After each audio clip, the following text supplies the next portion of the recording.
মহাবিদ্রোহীর অনুক্লান্ত আমি সেই দিন হব শান্ত।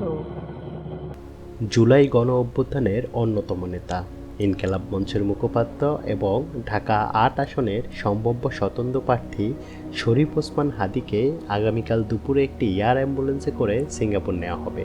আজ রোববার প্রধান উপদেষ্টা প্রফেসর ডক্টর মোহাম্মদ ইউনূসের নির্দেশে সাংস্কৃতিক উপদেষ্টা মোস্তফা সরোয়ার ফারুকী, প্রধান উপদেষ্টার স্বাস্থ্য মন্ত্রণালয় বিষয়ক বিশেষ সহকারী অধ্যাপক ডক্টর সাইদুর রহমান, এবার কেয়ার হসপিটালের বিশেষজ্ঞ চিকিৎসক ডক্টর জাফর এবং ওসমান হাদির ভাই ওমর বিন হাদির মধ্যে একটি জরুরি কল কনফারেন্সে এই সিদ্ধান্ত নেওয়া হয়। গত 2 দিন ধরে ওসমান হাদির চিকিৎসার জন্য সরকার সিঙ্গাপুর, থাইল্যান্ড, মালয়েশিয়ার কয়েকটি হাসপাতালে যোগাযোগ করেছেন।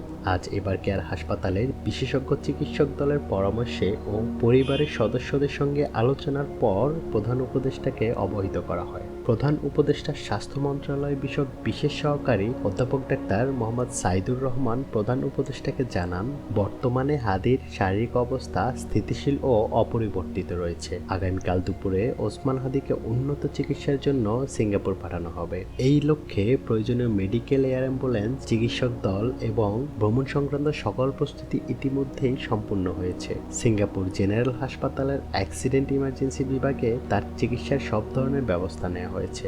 ওসমান হাদির চিকিৎসা সংক্রান্ত সকল ব্যয় রাষ্ট্রীয়ভাবে বহন করা হবে। তার চিকিৎসা প্রক্রিয়া সার্বক্ষণিকভাবে পর্যবেক্ষণে রাখার জন্য সংশ্লিষ্টদের নির্দেশ দিয়েছেন প্রধান উপদেষ্টা। ওসমান হাদির দ্রুত সুস্থতা কামনায় দেশবাসীর কাছে দোয়া ও প্রার্থনা চেয়েছেন প্রধান উপদেষ্টা।